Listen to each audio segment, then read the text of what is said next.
गांव में बिंदिया नाम की एक लड़की रहती थी। बचपन से उसका एक ही सपना था। पापा देखना, एक दिन मैं बड़े होकर चाउमीन का ठेला खोलूंगी। क्या?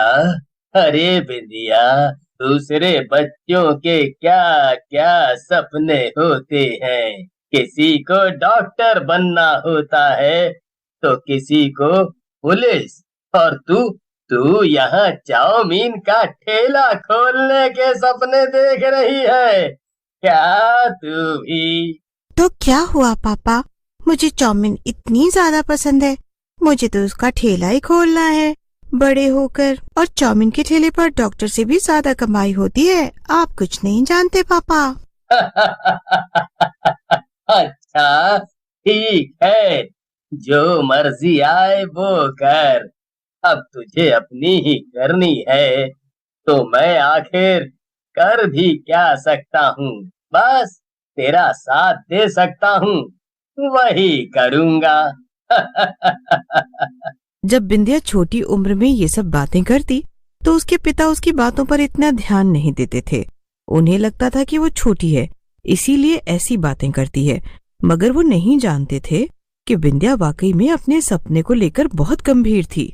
कोई कुछ भी कहे, मैं अपने सपनों को लेकर एकदम पक्की हूँ। मैं चाउमीन का ठेला खोल कर ही रहूंगी, मुझे कोई नहीं रोक पाएगा। वक्त बीत जाता है और बिंदिया बड़ी हो जाती है, मगर उसकी लंबाई नहीं बढ़ती और वो नाटी रह जाती है। इस वजह से सब गांव वाले उसका मजाक उड़ाते हैं। देखो देखो, नाटी बिंदिया इधर ही आ रही है।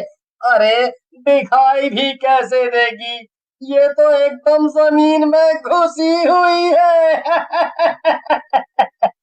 अरे मुझे तो लगा था कोई बच्ची चलकर आ रही है, लेकिन ये तो नाटी बिंदिया है। अरे मुझे तो लगा कि सांप जमीन पर रेंगते हुए आ रहा है। बहुत हंसी आ रही है ना, आइंदा मेरा मजाक उड़ाने से पहले 100 बार सोचना। अरे अरे, पागल हो गई है क्या बिंदिया? ये क्या कर रही है? हमें मारना बंद कर, वरना तेरे लिए अच्छा नहीं होगा। भाग यहाँ से गोलू, लगता है इस नाटी के ऊपर कोई चुड़ैल चढ़ गई है। पागल हो गई है ये। बिंदिया पत्थर मार मार कर दोनों लड़कों को वहां से भगा देती है और दुखी होकर अपने घर जाने लगती है। आखिर मेरी किस्मत ऐसी क्यों है? एक तो हम इतने गरीब हैं, दूसरा मैं नाटी हूँ, और इस सब के ऊपर से मैं आज तक अपना चाउमीन का ठेला खोलने का सपना भी पूरा नहीं कर पाई। बिंदिया ये सब सोच ही रही थी कि तभी वहां पर उसकी बचपन की दोस्त पूनम आ जाती है और बिंदिया से कहती है, अरे बिंदिया, क्या सोच रही है? मुझे भी बता, मैं तो तेरी बचपन की सहेली हूँ ना। और क्या सोचूंगी पूनम, वही अपने चाउमीन के ठेले के बारे में सोच रही हूँ। जाने कब वो दिन आएगा जब मैं अपना खुद का चाउमीन का ठेला खोलूंगी। अब तो मैं इतनी अच्छी चाउमीन बनाना भी सीख चुकी हूँ। मेरे पास एक आइडिया है बिंदिया, क्यों ना हम मिलकर ये ठेला खोले? क्या क्या मतलब ये बिंदिया कि मैं और तुम आधे आधे पैसे मिलाते हैं और हम मिलकर ये चाउमीन का ठेला खोलने का काम करते हैं। कैसा रहेगा? ये सुनकर बिंदिया सोच में पड़ जाती है। अगर हम आधे पैसे मिलाएंगे तो हमें ज्यादा खर्च नहीं करना पड़ेगा और सब कुछ आसानी से हो जाएगा। बात तो सही है तेरी पूनम। हाँ, सही कहा, यही तो मैं कहना चाह रही हूँ। तो बस अब तय रहा कि हम चाउमीन का ठेला लगाएंगे। मगर पूनम, माँ और पिताजी मुझे आधे पैसे भी नहीं देंगे इस काम के लिए। पता नहीं क्यों, पर मेरा चाउमीन का ठेला खोलने का काम उन्हें बिल्कुल पसंद नहीं। अरे मैं उनके सामने ये बात भी करूंगी ना तो वो लोग भड़क जाएंगे। अरे बिंदिया, तो किसी भी तरह उन्हें मना ले और कल सुबह मुझे यहीं पर पैसे के साथ मिल। पर बाद में जब ठेले से खूब फायदा होगा तब तो मम्मी पापा मान ही जाएंगे ना।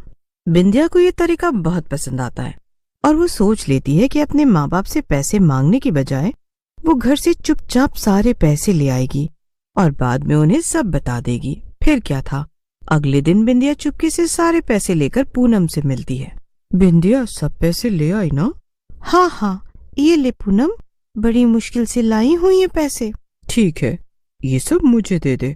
मैं शाम को इन सब पैसों से चाउमीन का ठेला लगाने के लिए सब जरूरी सामान खरीद लूंगी। मैं अब तुझसे कल। ठीक है पूनम, तेरा बहुत बहुत धन्यवाद। तेरे ही कारण आज मेरा बचपन का सपना पूरा होने जा रहा है। मैं तेरा ये एहसान कभी नहीं भूलूंगी। बिंदिया अपने घर चली जाती है, मगर उसे नहीं पता था कि उसकी बचपन की दोस्त उसे धोखा देने वाली है। उसी दिन पूनम बिंदिया का पैसा लेकर गांव से भाग जाती है और सारे गांव में ये बात फैल जाती है कि किस तरह पूनम ने बिंदिया को बेवकूफ बना दिया और भाग गई। अब इससे बुरा मेरी जिंदगी में क्या ही हो सकता है। मेरी बचपन की सहेली ने भी मेरे बारे में नहीं सोचा। अपने लालच के चलते उसने मुझे धोखा दिया। मेरे माँ बाप मुझसे नाराज है क्योंकि मैंने उन्हें धोखा दिया है। तो फिर अब बचा ही क्या? कुछ भी नहीं, सब कुछ खत्म हो गया है। यही सोचते हुए बिंदिया गुस्से में वहां से भागने लगती है कि तभी एक गाड़ी उसे टक्कर मार देती है और बिंदिया की मौत हो जाती है। बिंदिया तुरंत एक भद्दी नाटी चुड़ैल में बदल जाती है। ये क्या हुआ? हे भगवान, ये क्या? मैं मर गई और चुड़ैल में बदल गई। और ये क्या? अभी भी मैं नाटी ही हूँ। जिस गाड़ी से बिंदिया की टक्कर हुई थी, जब वो देखता है कि उसके सामने नाटी चुड़ैल खड़ी है तो वो डर कर भाग जाता है। लगता है मेरी गंदी किस्मत मेरा साथ कभी नहीं छोड़ेगी, मरने के बाद भी नहीं। एक तो वो पूनम मेरे सारे पैसे लेकर भाग गई, न जाने कहाँ भाग गई है वो, और ऊपर से मेरी जान भी अब चली गई है और अब लोग मुझे नॉटी चुड़ैल कहकर बुला रहे हैं। चुड़ैल वहीं बैठकर जोर जोर से रोने लगती है, मगर बहुत देर रोने के बाद वो एक फैसला करती है। बस बहुत हो गया रोना धोना।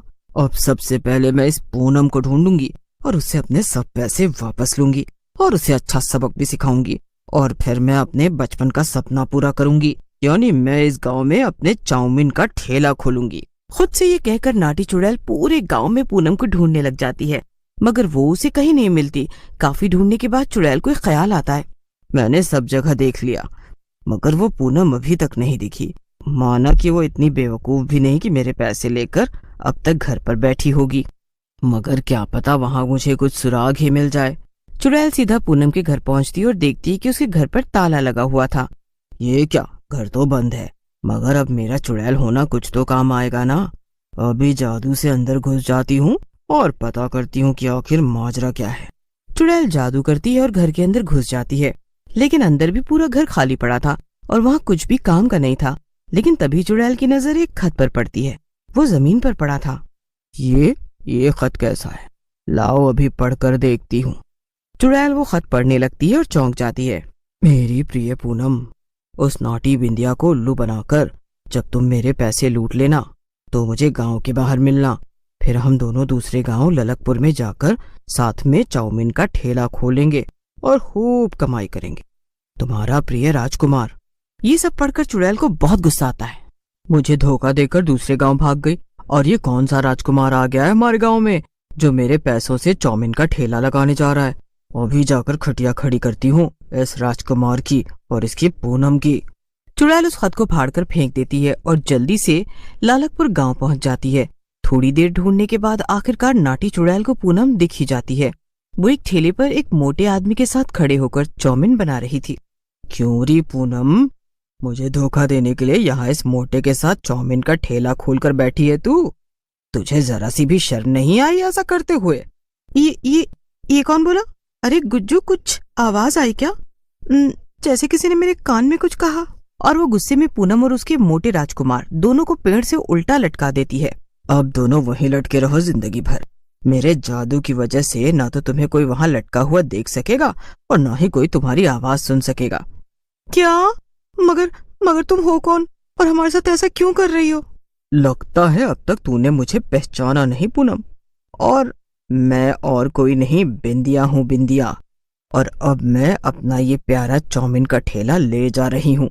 इतना कहकर चुड़ैल अपना प्यारा चाउमीन का ठेला अपने गांव ले जाती है और चाउमीन बनाने लगती है। गांव के सभी लोग एक नाटी चुड़ैल को चाउमीन बनाता देखकर दंग रह जाते हैं। चुड़ैल 2 प्लेट में चाउमीन निकालकर उन्हें दे देती है और चाउमीन खाकर उनके मुंह से एक ही शब्द निकलता है। दोनों आदमियों को चाउमीन की इतनी तारीफ करते देखकर बाकी गांव वालों से भी रहा नहीं जाता और वो भी चुड़ैल से चाउमीन लेकर खाने लगते हैं। शाम तक चुड़ैल को बहुत फायदा होता है। वाह वाह, चाउमीन बेचने से तो मुझे एक दिन में इतना फायदा हो गया। ये सारे पैसे ले जाकर मैं अपनी माँ पिताजी को दे दूंगी, उन्हें जरूर खुशी मिलेगी। यही सोचकर चुड़ैल सारे पैसे ले जाकर अपने मम्मी पापा को दे देती है। फिर क्या था, नाटी चुड़ैल अपने चाउमीन के ठेले की वजह से कई गाँवों में मशहूर हो जाती है और उसकी स्वादिष्ट चाउमीन खाने दूर दूर से लोग आने लगते हैं।